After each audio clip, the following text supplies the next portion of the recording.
اچھا مفتی صاحب، ایک دو سوالات ہیں چھوٹے چھوٹے. اس میں ایک یہ کہ آپ نے ایک بتایا تھا کہ جیسے حضرت عمر فاروق جب وفات سے پہلے انہوں نے ریکویسٹ کی کہ مجھے آپ صلی اللہ علیہ وسلم کے ساتھ دفنایا جائے، یا اس کے علاوہ آپ نے بتایا کہ حضرت عبداللہ ابن عمر یا کون سے صحابی کے وہ آپ صلی اللہ علیہ وسلم نے کچھ جگہوں پہ کچھ افعال کیے تھے تو انہوں نے اسپیشل وہاں پہ یہ صحیح بخاری میں جی وہ افعال کیے. تو آپ نے یہ بتایا کہ حضرت عمر اور حضرت عبداللہ ابن عمر نے یہ اس لیے کیے کہ میں آپ صلی اللہ علیہ وسلم کی قبر کے ساتھ دفن ہوں گا تو مجھے فیض و برکت جو ہے وہ مل سکے گی قبر کی. یہ بتا دیں کہ یہ فیض و برکت کے جو الفاظ ہیں یہ احادیث کے الفاظ ہیں یا آپ نے ایڈ کیے؟ ایک کوشچن یہ پر جو ایک دفعہ جواب دے دوں نا، صرف یہ آخری میں کر کے اپنی بیٹھ جاؤں گا. جی دوسرا سوال یہ تھا کہ جیسے آپ نے فرمایا کہ آپ صلی اللہ علیہ وسلم کی یعنی کافی چیز، جیسے آپ نے حضرت سیدنا معاویہ کا ذکر کیا کہ انہوں نے فرمایا کہ مرتے وقت مجھے آپ صلی اللہ علیہ وسلم کی چیزیں میری قبر میں رکھ دیں. تو ہمیں احادیث یہ بھی سننے کو ملتی ہیں کہ آپ صلی اللہ علیہ وسلم نے حضرت فاطمہ سے فرمایا کہ دیکھو بیٹی، میں تمہاری کسی بھی طرح مدد نہیں کر سکوں گا، ٹھیک ہے، تم نے اپنے جو ہے نا اعمال کے اوپر جو ہے وہ اللہ تعالیٰ کو جواب دہ ہونا ہے. حضرت عمر فاروق یہ کہتے ہیں کہ حجر اسود کو دیکھ کے کہ اے پتھر، میں جانتا ہوں کہ تم مجھے کوئی فائدہ یا نقصان نہیں دے سکتا، حالانکہ حجر اسود ایک بہت بڑا پتھر، حجر اسود، اس کو آپ صلی اللہ علیہ وسلم نے بھی بوسہ دیا ہے. تو حضرت عمر فاروق نے فرمایا کہ تم مجھے کوئی فائدہ یا نقصان نہیں دے سکتے، اس لیے چوم رہا ہوں کیونکہ رسول اللہ صلی اللہ علیہ وسلم نے چوما.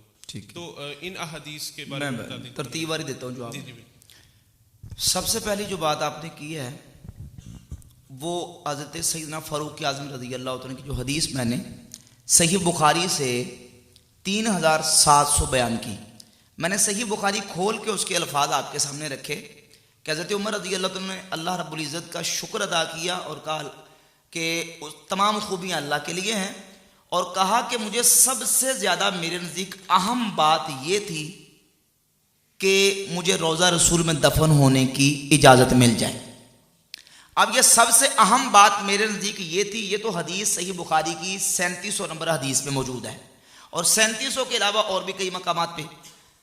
اب اس حدیث کی شرح میں امام ابن حجر عسقلانی فتح الباری شرح صحیح بخاری میں لکھتے ہیں کہ حضرت عمر نے یہ عمل اس لیے کیا تاکہ نبی کریم علیہ الصلوۃ والسلام کی قبر پر انوار کے قرب و جوار کی برکتیں حاصل کر سکیں. یہ میں نے عرض کیا نا، میں نے بیان بھی یہی کیا تھا اور اب بھی یہی کہہ رہا ہوں. سنیں، حدیث میں صرف اتنا ہے کہ حضرت عمر نے کہا تھا کہ مجھے حضور کے روضہ اطہر میں دفن ہونے کی اجازت لے دیں. اما عائشہ صدیقہ نے اجازت دے دی تو حضرت عمر نے اس موقع پر کہا کہ اللہ کا شکر ہے، اللہ کی حمد ہے کہ مجھے اجازت مل گئی ہے. فرمایا کہ میں سب سے زیادہ اہم اس چیز کو سمجھتا تھا. اب ظاہر ہے کوئی بھی بیان ہے، کوئی بھی کسی کی سٹیٹمنٹ ہے، حدیث میں حضور کا فرمان ہے، صحابی کا، تو اس کی شرح ہوتی ہے، اس کی وضاحت ہوتی ہے. محدثین اس کی وضاحت کیا کرتے ہیں؟ تو محدثین اور حدیث کے شارحین میں سے امام ابن عسقلانی کا حوالہ میں نے دیا کہ اس 3700 نمبر حدیث کے تحت انہوں نے لکھا کہ حضرت عمر نے یہ عمل اس لیے کیا تاکہ حضور کی قبر کی برکت حاصل کی جائے، آثار صالحین کا تبرک حاصل کیا جائے، یہ ان کا مقصد تھا. نمبر ایک. اور نمبر دوسری بات آپ نے جو کی کون سی تھی؟ سیدہ فاطمہ رضی اللہ تعالیٰ عنہ. اب دیکھیں نا، اس حدیث کو ایک تو سیاق و سباق سے ہٹا کے پیش کیا جاتا ہے اور دوسرا اس کا صرف اردو ترجمہ پیش کیا جاتا ہے. اب اس حدیث میں جو لفظ ہیں، نبی کریم علیہ الصلوۃ والسلام نے کلمات ارشاد فرمائے، وہ صرف سیدہ فاطمہ کو نہیں فرمائے بلکہ حضور نے قریش کو اور اپنی پھوپھی کو بھی یہ کلمات ارشاد فرمائے تھے. کس موقع پر؟ کہ جب اللہ تعالیٰ نے نبی کریم علیہ الصلوۃ والسلام پر یہ آیت نازل فرمائی، وَأَنذِرْ عَشِيرَتَكَ الْأَقْرَبِينَ، یہ صحیح بخاری میں حدیث ہے کہ اے محبوب اپنے قریبیوں کو ڈر سناؤ، اپنے قریبی رشتہ داروں کو ڈر سنو.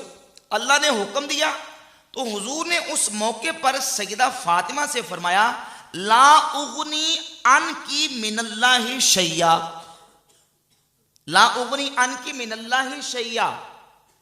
اب اس کا معنی یہ ہے کہ میں تمہیں اللہ سے کچھ بھی بے خوف نہیں کرتا، میں تجھے اللہ سے بے نیاز نہیں کرتا، میں تجھے کچھ بھی اللہ سے بے نیاز نہیں کرتا. یعنی تم اللہ سے بے نیاز نہ ہونا، اللہ کی پرواہ رکھنا. لیکن اس کا ترجمہ کیا کیا جاتا ہے؟ اس کا ترجمہ یہ کیا جاتا ہے کہ میں تمہیں اللہ سے چھڑا نہیں سکتا. بھائی بات سمجھ آ رہی ہے؟ یہ ترجمہ نہیں ہے میں تجھے اللہ سے چھڑا نہیں سکتا. یہ تو اگر یہ کہیں کہ حضور قیامت میں سیدہ فاطمہ کے کچھ کام نہیں آ سکیں گے، یا بعض یہ بھی ترجمہ کرتے ہیں کہ میں تمہارے کچھ کام نہیں آ سکوں گا. بھائی یا تو وہ اللہ کے مقابلے میں، یا یہ ہے کہ لا اغنی عنک من اللہ شیئا، میں تمہیں اللہ سے کچھ بھی بے نیاز سمجھتے ہیں بے پرواہ، کہ اللہ سے بے پرواہ نہ ہونا، اپنے دل میں خدا کا خوف رکھنا، خدا کا ڈر رکھنا. یہ حضور نے سیدہ فاطمہ کو کیوں فرمایا؟ کیونکہ اللہ کا آرڈر تھا وَأَنذِرْ عَشِيرَتَكَ الْأَقْرَبِينَ، اپنے قریبیوں کو ڈر سنائیے. تو حضور نے ڈر سنایا. اب رہ گئی بات یہ کہ نبی کریم علیہ الصلوۃ والسلام قیامت میں کسی کے کام آئیں گے کہ نہیں. اگر کوئی کہے کہ حضور کسی کے کام نہیں آئیں گے، یہ تو سیدھا ساماں نعوذ باللہ تعالیٰ حضور کی شفاعت کا انکار ہے. اور شفاعت کا انکار جو ہے یہ دلالت اور گمراہی، اور علماء نے لکھا ہے کہ یہ کفر ہے مطلقاً شفاعت کا انکار.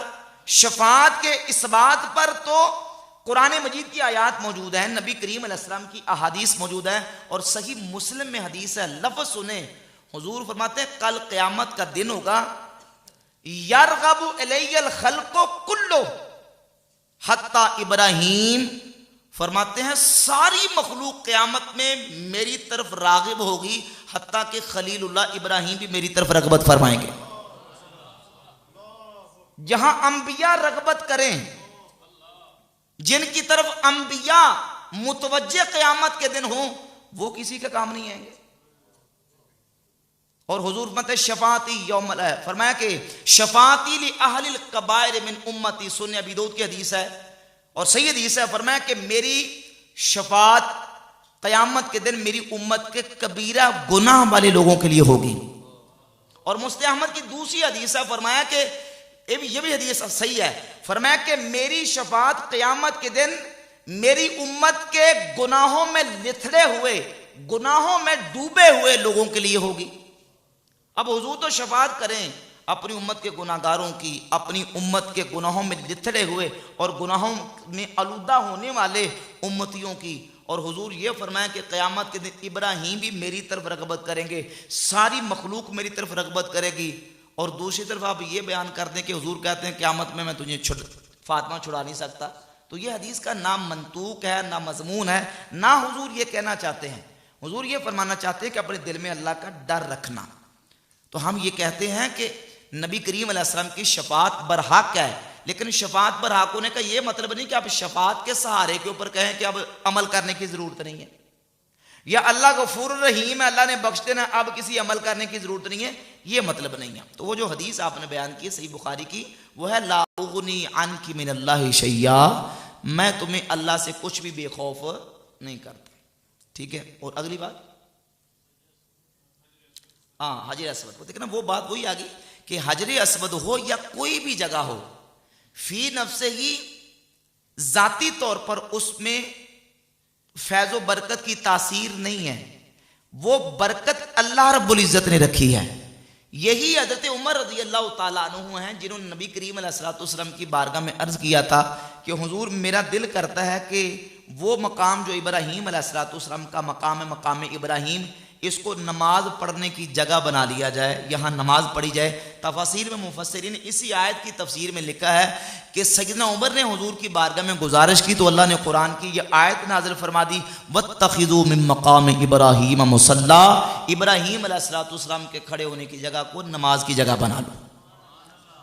تو ذاتی طور پہ ان چیزوں میں کسی چیز میں ذاتی طور پر تاثیر نہیں ہے. ہاں اللہ رب العزت جل شانہ نے ان چیزوں میں تاثیر رکھی. کپڑوں میں تاثیر اللہ نے پیدا کی ہے، لکڑیوں میں برکت اللہ نے رکھی ہے، اور نبی کریم علیہ السلام کے تبرکات و انبیاء اور صالحین کے اللہ کی طرف سے تاثیر برکت ہم اس کے قائل ہیں.